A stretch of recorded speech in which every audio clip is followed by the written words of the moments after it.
Hola, mi nombre es Andrea Tedaldi, soy estudiante de Psicología de la Universidad Yacambú y en esta oportunidad voy a explicar un poco sobre lo que es el pensamiento, cómo se forma, cuál es su estructura primordial y algunos tipos de pensamiento que utilizamos en el día a día. Para empezar a hablar del pensamiento hay que definirlo. Este se puede definir como la representación mental de la forma en que percibimos el mundo. Esta palabra percepción es muy importante porque el pensamiento no es una representación absolutamente correcta o fiel a la realidad, sino que depende principalmente de cómo percibimos la información que estamos trayendo a nuestro cerebro para generar ese pensamiento.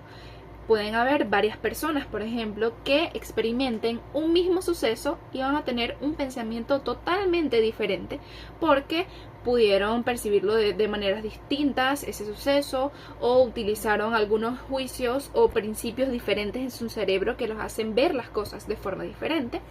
Entonces, por eso es que el pensamiento depende fundamentalmente de esa percepción, que ese es el primer paso para generarlo.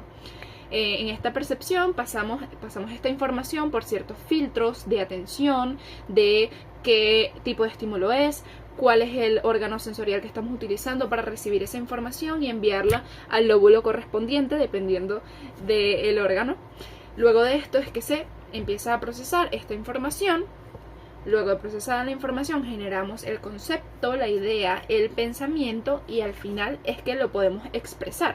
Lo podemos expresar tanto por lenguaje verbal, lenguaje no verbal, nuestras conductas, nuestras acciones e incluso expresarlo inconscientemente detrás de otros pensamientos, de otras verbalizaciones y conductas que quizás no sabemos por qué las estamos haciendo, pero hay algún pensamiento acá que nos está quizás respaldando esas conductas.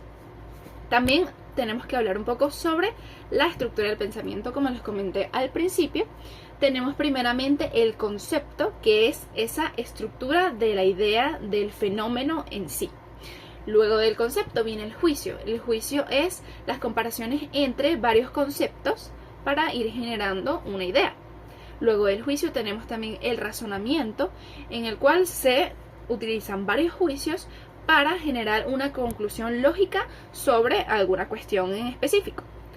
Y por último podemos utilizar también la demostración para corroborar si ese razonamiento que hemos generado, si esa conclusión que hemos formado es real o no, ya sea real en el mundo o real para mí. Porque, como he estado comentando, el pensamiento no es solo la representación de lo que se ve, de lo que sucedió, de lo que vi, de lo que recuerdo, sino de lo que creo, de mis creencias, de mis preceptos, de mis principios, de lo que creo que está bien, de lo que creo que está mal. Como estaba comentando también, es parte fundamental para poder recuperar nuestras memorias. Nuestras memorias vienen a nosotros en forma de pensamiento. Luego de haberlas procesado, las guardamos acá.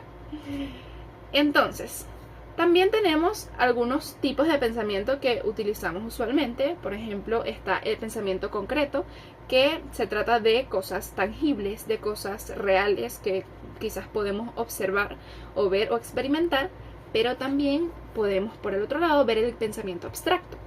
En él podemos pensar sobre cosas no tangibles, que quizás no son reales, implementar la metacognición, es decir, pensar sobre el pensamiento y analizar cosas quizás del lado más filosófico de la vida. Otros pensamientos pueden ser el tipo de pensamiento creativo, en el cual generamos nuevas ideas, nuevos conceptos para nosotros o para el mundo. Y también tenemos el pensamiento analítico, en el cual podemos comparar ciertas conclusiones, características de eventos para sacar conclusiones, entender mejor el mundo, entre otras cosas. Entonces, el pensamiento o entender cómo funciona el pensamiento y realmente qué es el pensamiento es muy importante, es fundamental para nosotros como próximos psicólogos, para nuestro ejercicio de la psicología, ya sea para orientar a nuestros pacientes en el área clínica para que puedan cuestionar su pensamiento porque su percepción quizás esté un poco alterada, o en el área comunitaria para poder analizar el pensamiento común sobre algún tema y tratarlo o debatirlo, en psicología organizacional, escolar, entre otros. En todas las áreas es fundamental que lo entendamos y lo pongamos en práctica. Muchas gracias por su atención.